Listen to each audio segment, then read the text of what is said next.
Thank you. Jina ni Apostle Ndura Waruinge kutoka the Synagogue ama Crusaders for Christ hapa Nairobi. Tena ni wakati mwingine mwafaka tumekutana hapa kwa ajili ya kuzungumzia mawili matatu yanayohusu taifa letu, nchi yetu, yanayohusu pia ulimwengu kwa jumla, because the world, they say, is a village. It's a global village where things are just happening.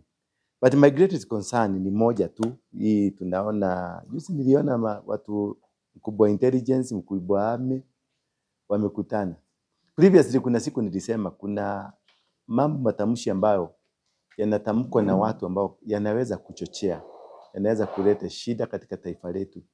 Na ni vizuri sana tukue waangalifu, wale ambao tunazungumza, mimi nikiwemo na wengine, wale watu wako na YouTube pages, Twitter, TikTok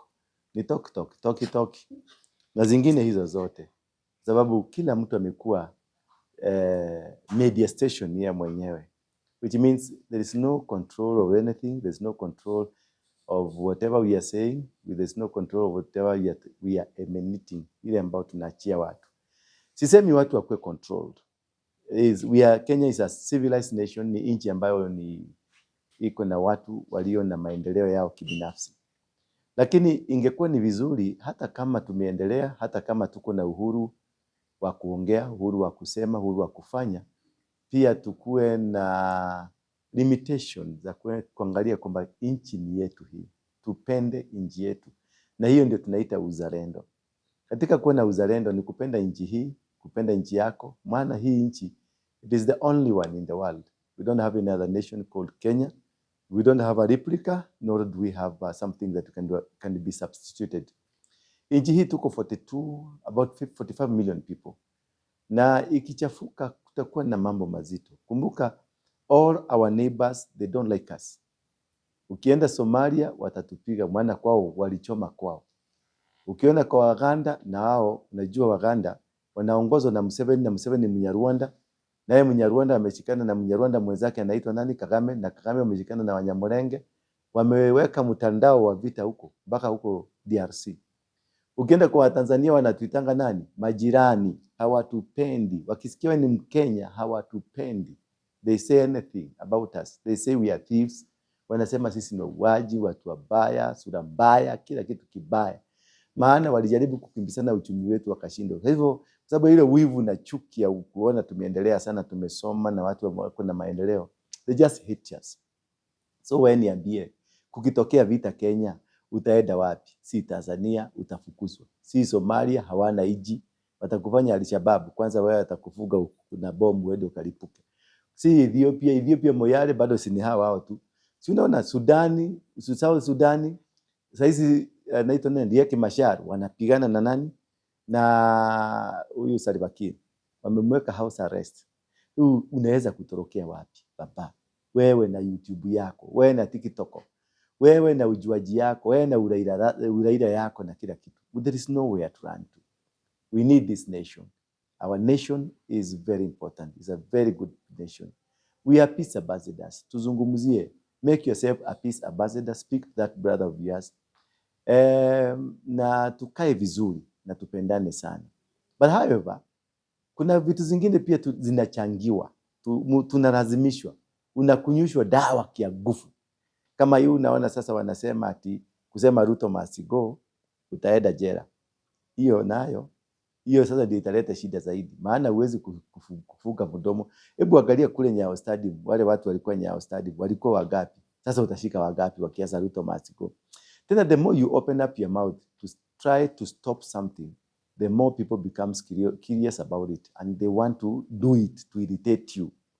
So it is all about we Kenyans, the leadership, the government and the people, citizenry. Tukubaliane kitu kimoja. We are Kenyans and we have a nation. And this nation, we all belong to it. When a brother will shed a blood or a brother will be killed because of politics, then it will not be good. We are cursing, we are destroying, we are making things not work. We are stagnating our economy. We are stagnating our future. We are stagnating our destinies. We are killing ourselves. And the more we do these things, tunarudisha uchumi narudi nyuma. Na ikirudi nyuma, mainchi kama Tanzania ambao wanatuchukia na wanafanya juu chini kuona kama watajenga barabara za Kenya, utaona sasa wanapiga makofi, wanafurahi. Inchi kama Somalia mwenye ilitambaratika, watafurahi kwamba wamefaulu kuangusha nchi, because the main agenda ya Somalia, ya wa Somalia, si Somalia wa Kenya, wa Somalia. Kama Kenya inaweza vujika, isamparatike, ingekuwa raha sana kwa.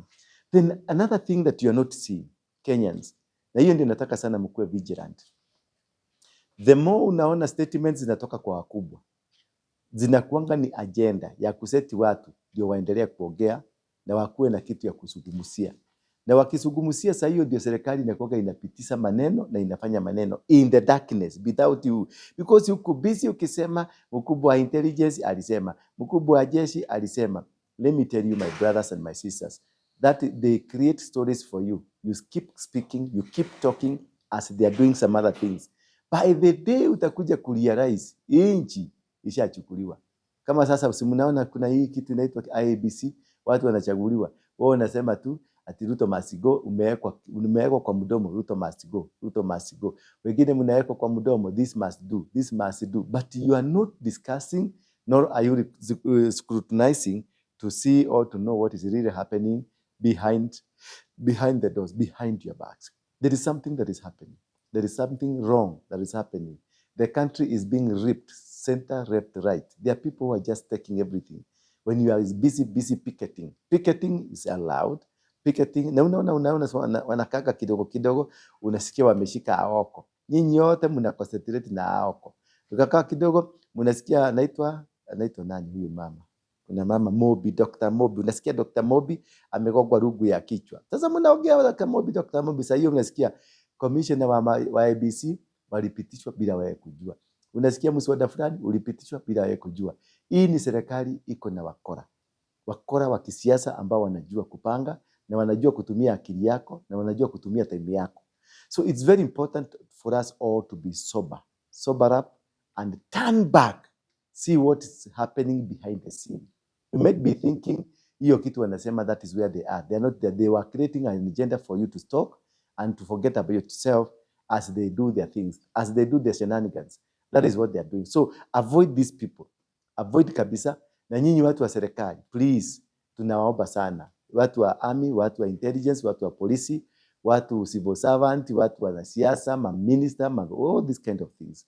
Let us try to avoid. Vitu kama sasa unaona Ruto ile kitu anajua kuplan, anaachilianga pisi, kitu kanyama kidogo, unawacha ukikula, mnakulana kama maumbwa pale kando, akipaga maneno yake. Sasa huyu jamani kujipaga, anajipaga. Unasikia ameambia Supit, anaitwa Supit. Ni Supit. Anaitwa Supit. Supit anasema kanisani kwake hakuna kusugumusa. Anaenda Nyeri, anakatasa wa Monyoro asiongee huko Nyeri. Alafu vijana wanawekwa hapo nje, wanakasirikia wa Monyoro. Sasa this is an agenda, a very demonic agenda that people are subjected to, but they don't understand what it is. If you are careful, you can see this is a replica of the Moi politics, where Moi was sacking somebody today because he want to do something, and then you would complain 1 month about that person that was sacked, only to come and kumbuka kuja kujua kwamba washapitisha hii. When you were busy talking, they were petitioning something. Angalia Raila juzi amesema alisaidia kuzuia mapinduzi ya serikali. Ni serikali gani ilikuwa inapinduliwa? Na hiyo ni treason. Lakini hawashiki mtu na ni treason. Na ni treasonable. Na hiyo ni kitu inafaa mtu anyogwe kama Duta. Sasa angalia, they never arrested anybody, they kept you talking. As you are talking, wamepitisha maneno, wameiba pesa, wamefanya kitu huko chini. Let us be careful. Let us be very vigilant with what these government people are saying, and anything destructive measures ambazo wako nazo kushika watu, ama watasikia wamekuja wameenda Mathare wamebomoa nyumba kama 10, mna concentrate, mnaanza kusema Ruto must go, mnafanya kitu kingine. They are working, they are eating, they are destroying, they are plundering the nation, as you are busy saying Ruto must go. Kama ni kugo, wacha go kabisa, na isikuwe ni kurudi nyuma. Tuende tukiedaga, tuende tukimpelekaga nyumbani Sugoi, na hata kifika Sugoi tumupeleke na hapo kwa Kaguta, maana Kaguta ni rafiki yake, si alimpatia mang'ombe? Waende wakakae kwa Kaguta, ama waende hapo mbele kidogo M23, ama tumkibise hapa Sudan. Si uliona kuna kitu then when kulikuwa na turmoil na vitu mingi, watu wameanza kuzungumzia mambo ya Ruto. Unajua Ruto alifanya nini? Alienda akachukua wale watu wa Sudan wanaitwa RSF, akawaambia kujeni muronji kitu hapa Kenya. Mukapiga makelele, media zenu zote zikaconcentrate na hapo. Chini chini ukasikia mtu fulani amebadilishwa. Ikakaa kidogo wakafunga Waitito, mumeongeza Waitito, vitu vimepitishwa. Wakakaa kidogo wakafanya kitu kingine, hizo vitu zinapitishwa. Sasa wamesema Kahaleni na mtu wa NSIS wamesema eti sometimes mtazuiliwa kusema Ruto must go. Ruto must go. Ruto mwenyewe alisema Uhuru must go. Hakuna mtu alimzuia. Sasa yeye Ruto unataka kuzuia wengine kwa nini? Na wewe kuzuiliwa. Wewe ulitembea na ndege Kenya mzima ukitukana Uhuru, ukafanya maneno mbaya ya Uhuru. Sasa hizi wewe sasa ukiongelelewa tu na hata hujatukana venye ulitukana Uhuru au kusema, hakuna mtu amesema wewe ni mrefu, hakuna mtu amesema wewe sijui ni nini, hakuna mtu amesema wajinga walisha Kenya, hakuna mtu amesema nini, lakini sasa unasema watu watanyogwa wakisema Ruto must go. This is not what he means. He is doing something. Ukisikia wameongea kitu tu, there is something under wanafanya. Kuna kamupago inaendelea. Sasa utasikia chairman wa ABC amechaguliwa, utasikia makomishona wote wamechaguliwa and you did not participate. Lakini ukiangalia makaratasi utasema kulikuwa na public participation, ilifanyika Murang'a kwanza kwenu hapo nje. Na ukiangalia utapata signature yako iko hapo, ulisign na wewe ujui, ulikuwa tu nang'ang'ana ukisema Ruto must go ama nini must go. So let us be very vigilant on what is happening. The transactions that are happening today, the transactions that are happening tomorrow, they are not meant for good. So these guys are working overnight to make sure that you are completely defeated. Kumbuka the other day, ngale kama Duale amebadilisha, amekuja minister for agriculture. Kwani Duale tu ndio minister ambaye ako na akili mingi? Alikuwa kwa jeshi, akatoka kwa jeshi akapelekwa environment, ametoka si environment, kabla ya environment alikuwa kwingine, kuna mahali alikuwa ndio akakuja environment. Sasa amekuja Herod, Dr. Duale, sasa ndio anatuduka shindano, ndio anatuduka watoto wetu, ndio wanatuduka shindano pale Pumwani, wawekwa kile kakitu na Duale.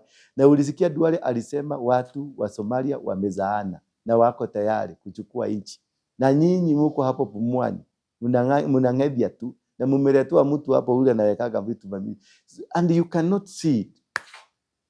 It is very important for you to understand. It's very important for you to know this, that we need a very peaceful nation. We need our future. We need our destiny. We need our priority. We need our inheritance. Kenya is proud of itself and we are proud of being Kenyans.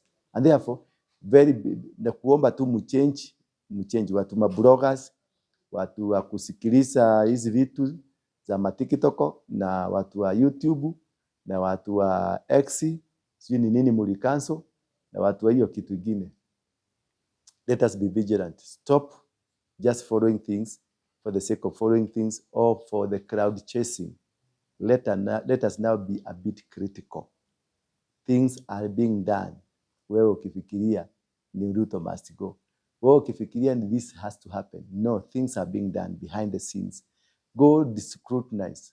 Ni nani alichagua nani, anaitwa nani, Duale, nani atarudishwa kwenye, because the law says ukitolewa kwa ministry lazima you go for vetting again. Na nimemwona ameruka kwa ofisi. Was he vetted by who? Alivetiwa na nani? And why? What led him to be removed from? Yes, it is ni prerogative ya president kufanya hivyo, lakini also the constitution says somebody must be vetted. Has he been vetted? Na sio hiyo tu, na mingine mingi. Hizi vitu nasikia commissioners za ABC zinaendelea. Why are we not being told publicly? Announce what is happening, or because you have kept us busy, we are not able to understand or to know. For me, I want to tell you, Kenyans, brothers and sisters, let us be careful. Our country will be sold. For us to come, utakuta mauksionia wako kwa mlango yako, ama wenye inchi wale walinunua inchi wako kwa mlango yako wakivabia, unatoka lini? Maana hiji iliuzwa na wao kujua. Na unajua watu ni hatari. Ni wale watu waliuza kwa adani. Ni wao, hakuna kitu hawezi kufanya. Let us be vigilant, my brothers, for the sake of peace and tranquility, for the sake of love, and for the sake of the unity of this country. Let us go to that purpose, a purposed nation and a purposed media. Let us all improve on our standards of media. Let us all improve on what you are reporting, what you are not reporting. Let us improve on it. Let us improve in the dignity of preserving our nation. Tulinge na nchi yetu, na tutetee nchi yetu, na tupiganie nchi yetu. Na kama Ruto must go, ndio itafanya nchi yetu ikuwe safe. Ruto must go. Thank you. Apostle, to start with the questions, nitakuuliza swali kuhusiana na the statement ya CDF Kahariri na NIS Director Nordin Haji. Now, when we speak about CDF, Kahariri took over after the death of one General Gola. So my question is, there are a lot of theories that surrounded the plane crash that led to Ogola's death. Should we come into a conclusion as Kenyans that the death of Ogola was not just a normal death or a normal accident that happened for Kahariri to be there and to start telling us that it's against the constitution for somebody to say Ruto must go? You're asking about a normal death or? Yeah, can we say that? Yeah, just let's stick there. You're asking about a normal death. Yeah, was it What is normal? an abnormal death, or how does abnormal death look like, according to you? Maybe an orchestration for We an have a assassination. black market death? Do we have a black market death? No. I mean, in terms of planning and there are allegations about the assassination. Everybody has a style of dying. Yeah, kila mtu ako na style yake ya kukufa. Unaweza kukaa tu hapo na ukodoe macho na uende. Hiyo ndio style yako, hiyo ulitengenezewa, utakufa. Kama mtu alianguka na ndege, hiyo ndio style. Don't speculate too much. The man died and his story ilija. When you die, umewekelewa kwa hiyo jiwe, watu watalia siku 2-3 na watakuja waseme eulogy, nawaambia mke wako they will be with you, na watoto to stand with you. That's the end of the game. What I want us to concentrate much on, unajua mimi am a follower of Jesus Christ and I love Jesus Christ. Na Jesus Christ alituambia watu wale wamekufa wazike watu wao wale wamekufa. Wacha wakufu. Ni wakufi. Wazike wakufu. Si ndio? So let us deal with the people who are alive because we are alive.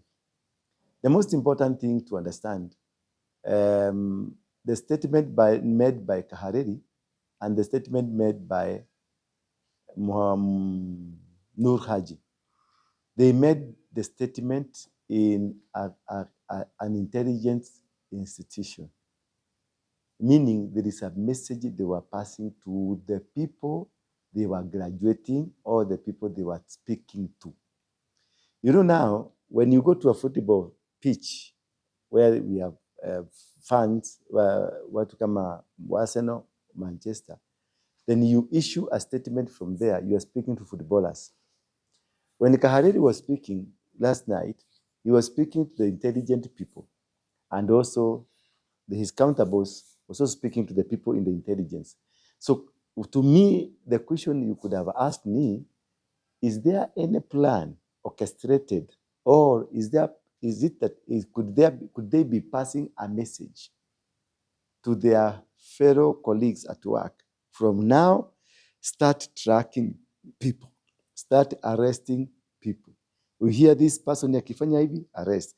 Ukiona mtu ameposti kitu fulani kwa posti yake, arrest. Could there be preparing you psychologically for imminent arrest in the nation? You the bloggers, you the vloggers, you the podcast people, you the newspapers.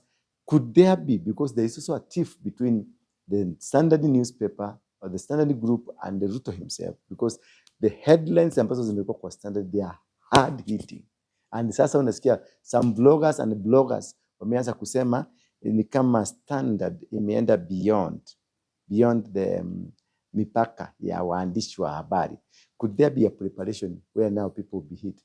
And number 3, which is very critical, na hiyo ndio nataka muangalie sana. Could it, ukiona ile maneno Ruto anafanya, ni vitu anafanya ni kama ni kuinsight and insight. Is pushing this nation kwa kona kabisa. It's like he's looking for nyinyi watu mnasukumagwa mpaka wapi ndio mreact. Sasa unaona anaenda kutembea Central na anafuta mtu wa Central na anaenda next week Central. Ni kumaanisha nini? Na hawa watu wanapenda huyu mtu, na hawa watu ndio wanaongoza kusema Ruto must go. Could it be anaset hawa watu wakifika huko wapigwe na mawe venye Kenyatta alienda Kisumu akaenda kwa Wajaruo akajipitia katikati yao ndio amrushie mawe, ndio our discipline. Could it be kuna watu wanapush sana ndio watu wa react ndio kutangazwa state of emergency? Because when you see the intelligence man, there's mtu wa mjeshi, mtu wa polisi wako hapo wanatoa statement wao, kuna preparation ya kitu. Could be a state of emergency ambayo inatafutwa. Na inatafutwa na nini? Wewe nakuja na kuduka kwa kidole kwa macho yako ndio ureact. Sasa umekataa kureact, nitakugonga mguu na teke. Ukikataa kureact, nitakutemea mate kwa uso. Ukikataa kureact, nitakuchapa kofi, ndio ureact. Ndio na mimi nifanye niseme age is ungovernable. Therefore we need to suspend the constitution for about 6 months ndio age ikuwe governable. Mimi naona ka direction hako ndio ile vitu wanafanya ni kusu. Sasa ukiambiwa Moi ati Ruto must go, umeambiwa unyamaze, si ni kumaanisha umekuwa incited uiseme kesho? Because this is provocative. Ni kuambia what we are doing, we are preparing people for ile tunasema usiseme Ruto must go. Obviously nitasema Ruto must go. Sasa in fact wamefanya Kenya mzima sasa itakuwa kiongea Ruto must go, Ruto must go. Why do they want this thing? Iibwe. Because ukitaka kushinda mtu mnyamazie. Lakini kama unataka tu kuchokoza mtu ndio aongee tena umugoge, tena aongee tena umugoge, you keep talking about him. You keep talking about something. So could it be because these are two important, very important people. When it comes to state of emergency, this is an intelligent person, this is an army person. Those are the most critical people in the declaration of a state of emergency. And also maybe the Chief Justice. Angalia Chief Justice mama ndivyo kukanyagiwa. So all avenues that can lead to this state of emergency zote zimefunguka. Na kwa hivyo ni kumaanisha kuna kakitu, na ukiangalia venye Moses Kuria walikuwa naongea na huko, unaona hawa watu kuna kitu wanachokosa. Because kuna kitu wanataka kufanya ambayo imejificha sana, na wanataka kutumia wananchi ndio waiongee, ndio wao waseme museme nyinyi ndio mlianza. Hiyo ndio maoni yangu. Sijui kama ulikuwa unaona hiyo kitu in that dimension. Yes, it makes sense. My other question is in regards to our officers in Haiti. The other day we had a video circulating online of one of the officers ambaye aliweza kuuawa kule.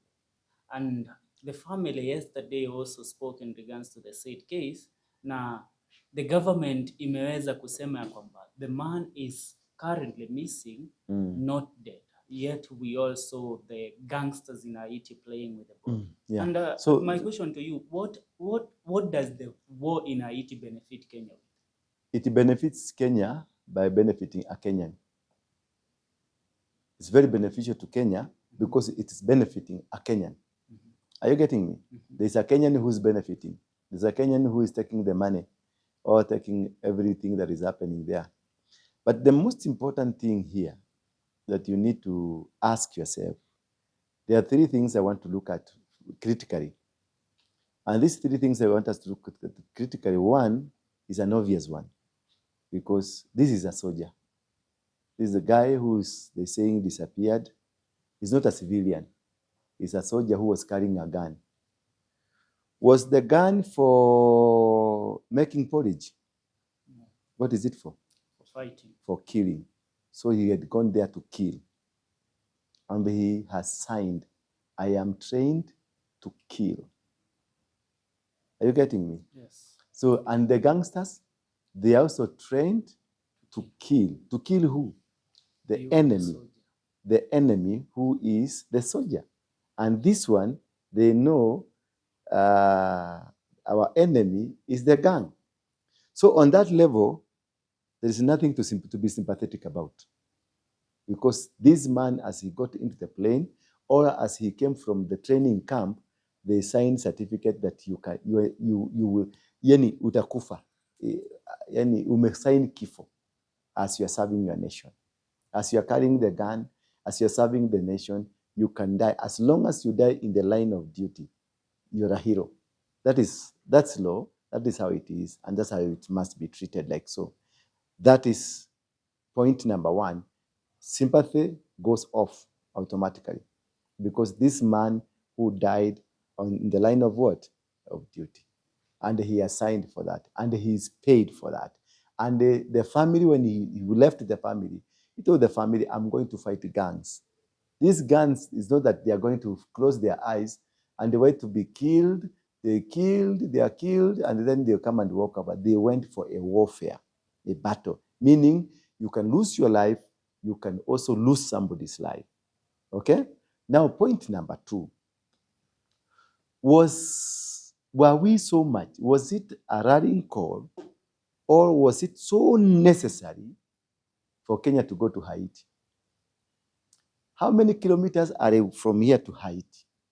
And how many neighboring countries that are stable? Haiti speaks French. Why can't we send French people there? Haiti I didn't understand that.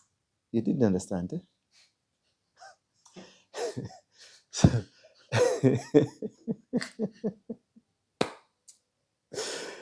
Wow. So there are so many nations that are closer to Haiti because you see, soldiers in Somalia, when we have this the mission, peace mission, we send soldiers from Kenya, Burundi, Rwanda, neighboring countries, Ethiopia, neighboring countries. And in many occasions, not unless we have a very special occasion where we send, like when we had people in Yugoslavia, and in Yugoslavia, there were so many other nations that were there. But why was so much interested that Kenya to lead a Haiti mission? What could be the reason? And what could happen? Why? Why were Kenya so involved? Why did other nations ignore the call of the American to go and fight? Yes, some other nations are going there. Jamaica is going there, and other nations have gone there. But why was it so necessary for Kenya to be taken there? Was there any greedy among some Kenyans that they take soldiers there because they thought it was a walkover? Because no, they construed barbecue and the gangsters as Mungiki members because they know they have dealt with the Mungiki members, they have dealt with the Al-Shabaab. For them, it was a walkover and just finishing up. They didn't know that that is a nation which is guided by altars, the altars of voodoo, and they give sacrifices of human being by doing the voodoo, and therefore they are fighting using voodoo. Therefore, why was Kenya so important? I have two guys who are members of my church who went there. I don't know, I have not received any communications whether they are still alive or not. But I have two members that we normally do crusades with them. They're not necessarily a member, but we do crusades with them. So we worship together, we fellowship together. I have not heard of them. But my point number two was asking my question. Why was it so important? And why was it so necessary? How important was it for this nation? And how beneficial was it economically? What was the benefits that we're going to get? And number three, America, the reason America was supporting, or the people behind the supporting of what was happening, was not the Trump. It was Joe Biden thing. Now, when Trump came, he has withdrawn all the finances that were given towards international missions. Could it be that our countrymen are exposed to dangers? Could it be our countrymen are suffering because money has been withdrawn, support has been withdrawn from the other side? And could there be another force fighting alongside the gangsters? Could it be Russia is involved supporting these gangsters? Because I don't see how these gangsters can be able to defeat everybody. So these are many questions. Those are three factors I wanted to look at. But about the issue of a soldier dying while fighting, that is not supposed to make us cry because he was in the line of duty. Thank you for that. I think my last question I will ask in regards to one Aden Duale, the current appointed cabinet secretary of health. Duale karibia wiki mbili ama tatu zilizopita, he made a certain statement, and the statement was in regards to the refugee camps that we have in Kenya, we have Dadaab and Kakuma. There are over 4 million. He said that there are over 4 million refugees there. And according to Duale, that these people have numbers that can make a president in the country. So he was requesting that these people be given ID cards. Yeah. Apart from that question of these refugees, there is also another deal that about 2 or 3 weeks ago, we were informed that it was being negotiated between the President of the United States, Donald Trump, and the Prime Minister of Israel, Benjamin Netanyahu, to relocate the Gaza war victims from Palestine wakuje wawekwe Kenya, to resettle them in Kenya. And I think that our President William Ruto is in agreement with that. What is your take on this? Resettling people in Kenya while Ruto is the president and there is cash involved.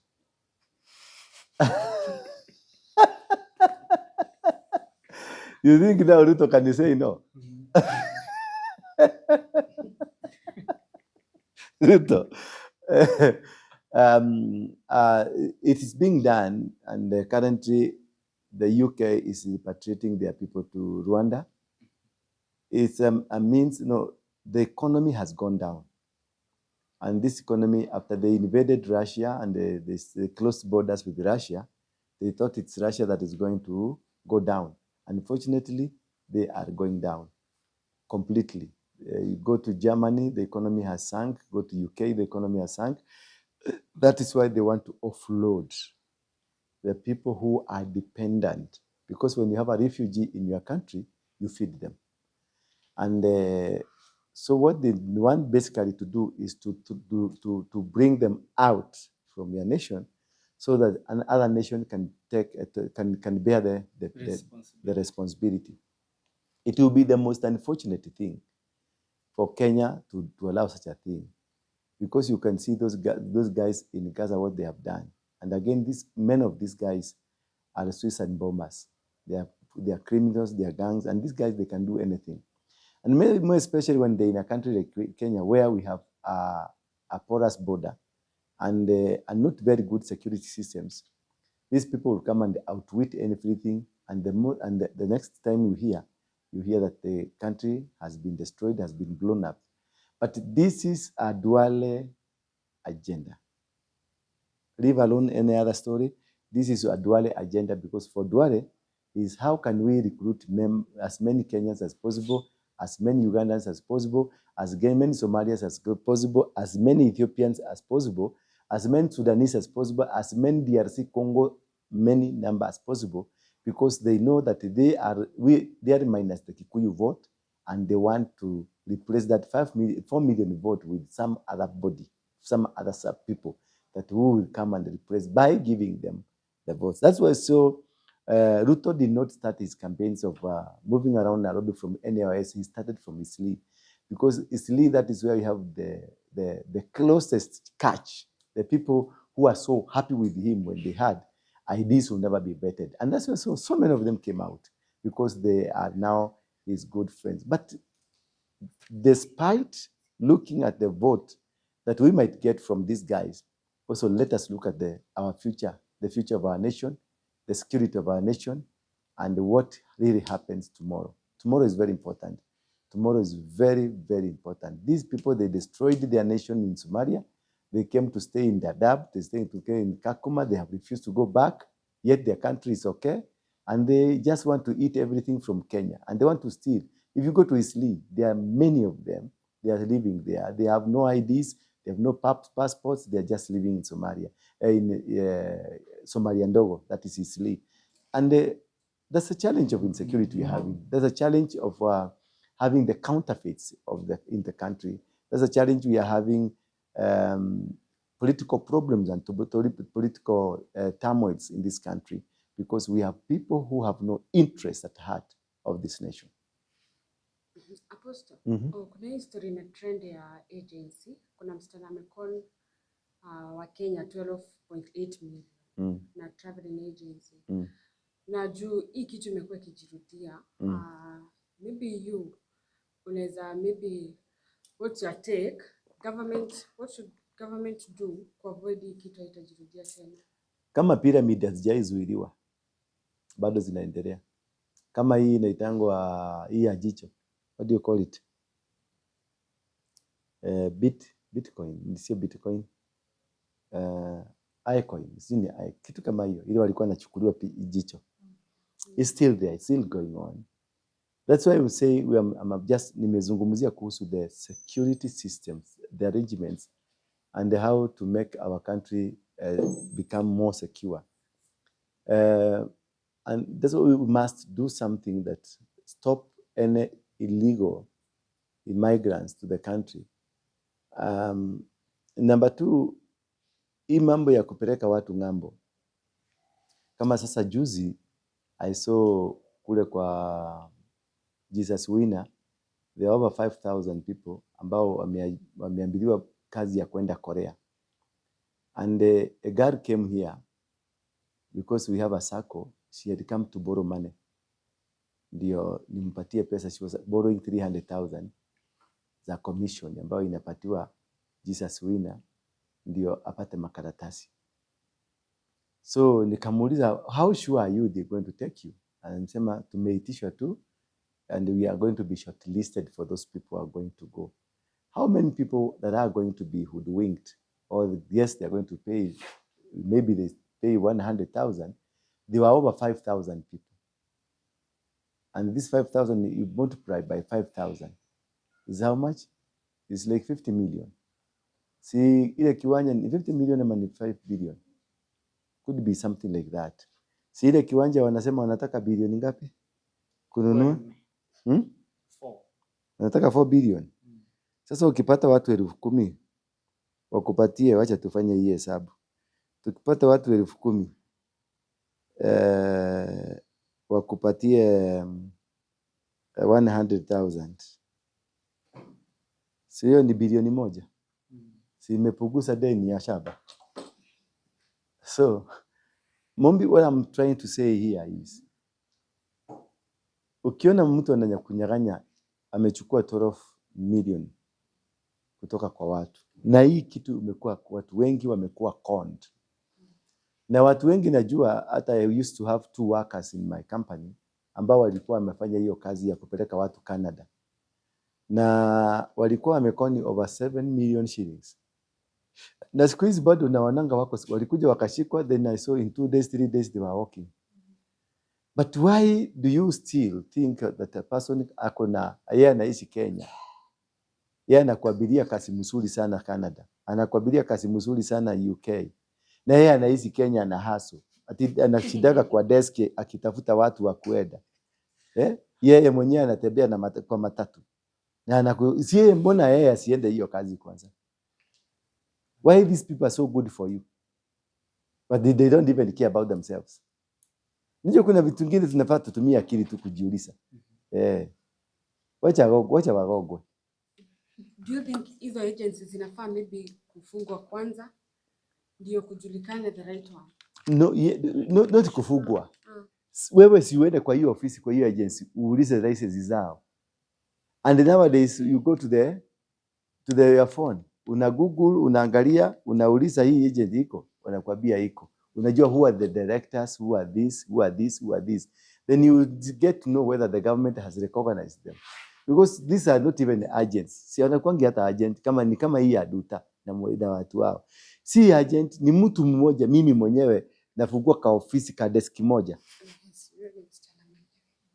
Huyo ni msichana mwenyewe hivyo. Msichana mgani?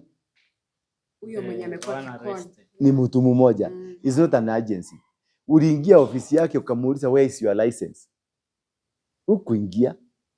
Wewe tu kwa sababu ya tamaa yako unataka tu kwenda ng'ambo na pesa, hata wewe ni kuiba uliiba. Maana kupatia na milioni 1, unapatia na milioni ulikuwa umetoa wapi? You don't have pain for your 1 million. Unajua kuna vitu zingine ni ujinga tu kuanza koga nayo. Ati ni shida. Shida gani hii unanyang'anywa milioni mzima? Sincerely. Huyo ni mtu akona shida. Mtu ananyang'anywa milioni mzima? Hapana. Kama mtu angekwambia nilidanganywa, so I'm emotionally, nilidanganywa nitatafutiwa kazi, So emotionally nasikia uchungu. Sasa huyo tunaweza kufeel. Maana alidanganywa atapelekwa na hakupelekwa kwa sababu alikuwa anaenda kutafutia kazi kwa sababu hana pesa. Sasa huyo anatoa kamilioni kamzima 1.5. Wa Canada wale wanapelekwa Canada wanatoa 1.5. Wa America wanatoa 1.5. Where did you get the 1 million? 1.5 ulitoa wapi? Na hauna kazi. Na hauna pesa, wewe ni maskini. Wale watu tunaweza kuhurumia ni wale walidanganywa, ni wazazi pua, yeye ni mwenyewe ni pua, akadanganywa atapelekwa na hakupelekwa. Sasa tuanze kufeel emotionally. The emotions, si alifeel, alikasirika. Maneno hii kwenda venye anataka. Those are the people we should cry for. But mtu, imagine wewe, ushaiweka milioni moja kwa account wewe? Mobi. Ushaiweka milioni moja kwa account? Hata 100,000 ushaiweka? Tuongee tu kweli. Ndio unyang'anywe. Mobi, just let us listen.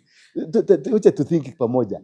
Ndio unyang'anywe milioni moja, 1.5. Uliitoa wapi na hukuiba? Na wewe sisi brother ya Kasongo. Unajua kama tungesikia wewe ni cousin ya Kasongo tungefikiria. Wewe kwenu ati wewe umetoka Mogoini na huko ndani kule umekuliwa na dutu lakini umelipa 1.5 milioni. Mobi. Si mnafanyisaka watu kazi msito. Wacha watu wagogwe. Now, A question. Yes. Earlier today you hosted Israelites. Are you the one who looked for them or they looked for you? And what was the aim of them coming here? They looked for me all the way from America. And I had never seen them, but they looked for me. They said that they have identified me as one of the people that are advocating about the genuine Israelite that are Kenyans. And literally they were coming to see their brother. You could see they look like Muranga people. They to Gatti. And I know we are going to do more. And it has prophetically it has been said that these people from America will be flocking to Kenya to search for their identity. And I've seen 2 weeks ago I hosted some. This week I have hosted some, and next week I'm going to host about 300 of them. Have you heard anything about Muthamaki Wadayo coming from Mount Kenya? Yes, Muthamaki Wadayo comes from Mount Kenya. That's the Prince of Peace. The people from Mount Kenya are one of the 12 tribes of Israel. And the Muthamaki Wadayo is not coming from any other tribe. It's coming from Judah, the tribe of Judah. You know, you can be a Mogekoyo, but you are the tribe of Benjamin. Or somebody is the tribe of Naphtali. Or somebody is some tribe of Judah. It's like clans where you have them, a boy, a Jiko. The one that is coming is from the tribe of Judah. And this tribe of Judah, let me be a little bit clear because I've never said this. I want to say it today for the sake of clarity. The Muthamaki Wadayo is not coming from Muranga, from Nyeri, nor from Kiambu. Originally, they might come from those places, but the Muthamaki is coming from Nakuru County. Are you getting me? Will be coming from Nakuru County. He might have come from Nyeri or from Kiambu, but the current residence of that person is from Nakuru County. And this man came long time ago. Came about around 19 years ago. When was it? 2019. 2019. Is it 2019? 2019, 16, 19. Yeah. 2019, that's when this man, is it 2019 really? 19, it is 1920. Is it 19? We are in 2019. Yeah. 1920 ilikuwa lini? Sio iko. Yeah, it is 2019. 2019. Because if you minus 2019, subtract 400 years, 16, 1619. Are you getting me? 1619, that is when the first slave was taken away from Kenya. Yes, 1619. So these are the 400 years of slaveliness that we read in the Bible. The children of Israel went into slaveliness of 400 years. Now, this man is the Moses who is meant to liberate the children of Israel from the yokes of the Egyptian, the Nilotes, from the Nilotes. Then he will remove them from the Nilotes, then take them to Canaan. And this happened 2019. That's when the zero journey started. But there are 13 more years, because it was 413 years that took them to the wilderness. So this 2019 plus 2013 plus 13 years, we are in 2025. So that's so. So 2019 plus 13 years is 2021. Okay? 2019 plus 13, 2031. Yeah, 2031. We are in 2025. So we have 5 or 6 more years for these things to be perfected. Yes. What have you learned? But from this month, as we're getting into April, there will be rapid transitioning. And the rapid transitioning is not about the king himself. It's about the infrastructure of the government of heaven, the infrastructure. Hiyo ndio inatengenezeka kwanza. Infrastructure ndio itakuja kuinua huyu mtu. So currently, huyo watu wote anakuambia ati yeye ndio mdhamaki. Mkimuona umwambie yeye ni mwenda wazimu. So what lesson have you learned from the guys, Israelites today? The lessons we are learning from them, because I've learned a lot I had not known, is that they are factual with the Bible. They have read the Bible, they have understood the Bible. We have not read the Bible. We are the victims. We are the people that are saying, but we don't even understand where it is. We are the people that we are talking about, there is coming of a Messiah. We don't know how the Messiah is coming. You don't even know a scripture that says Moses was a black man. Yeah. We don't know every single scripture that says Jesus was a black man. We don't have a single scripture. You don't know anything about the Bible. You see, those people, they had the Bible, the original Bible with them, that has 83 books. The original Bible they had with it. I also have mine. We have the 66 book that was written by King James. King James was a Freemason. So it was twisted. We are using a twisted Bible.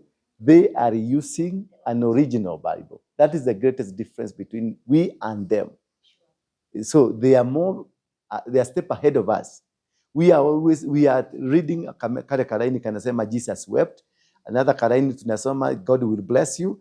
That with this and they are speaking categorically on how we go back to the law of God.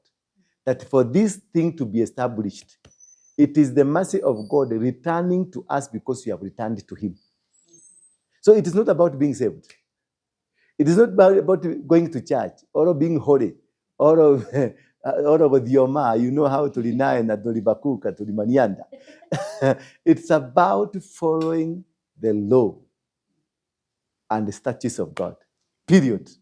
That is what will bring God to us. Nothing else. Not you atisema ati Yesu alikuja kuleta sheria na sheria ndio serikali. Sasa wewe unajua karaini kamoja Jesus wept that you are going to be blessed. Yeah? Mali yako itarudishwa. These people are deep rooted in the word, and you can only set yourself free if you are deep rooted in the word, not deep rooted in prophetic words. Also, in regards to the question that you have answered, you have told us that the King James Version was written is a King James himself was a Freemason. Can you elaborate? And the one that interpreted the Bible is Shakespeare. Shakespeare never believed even in God. He just did an interpretation. The man who financed is a king, is a Briton from the royal family. No, working for the royal family. And the royal family is the owner of the Church of England. and Church of England is owner of Anglican Church, and Church of England is also owner of the Freemason. The head of Church of England is the head of the Freemason. Are you getting me? And the head of the Freemason and Church of England is the head of Anglican Church, and the head of the headquarters of Anglican Church is Canterbury, where Kiengei was visiting yesterday.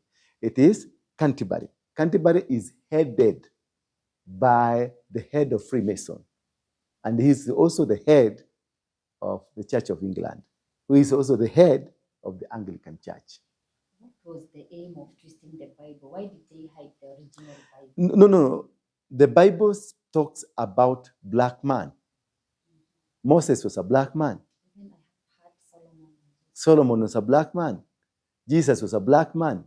I've gone to Russia to verify that, and I discovered Jesus was black. They have their photos, they have everything.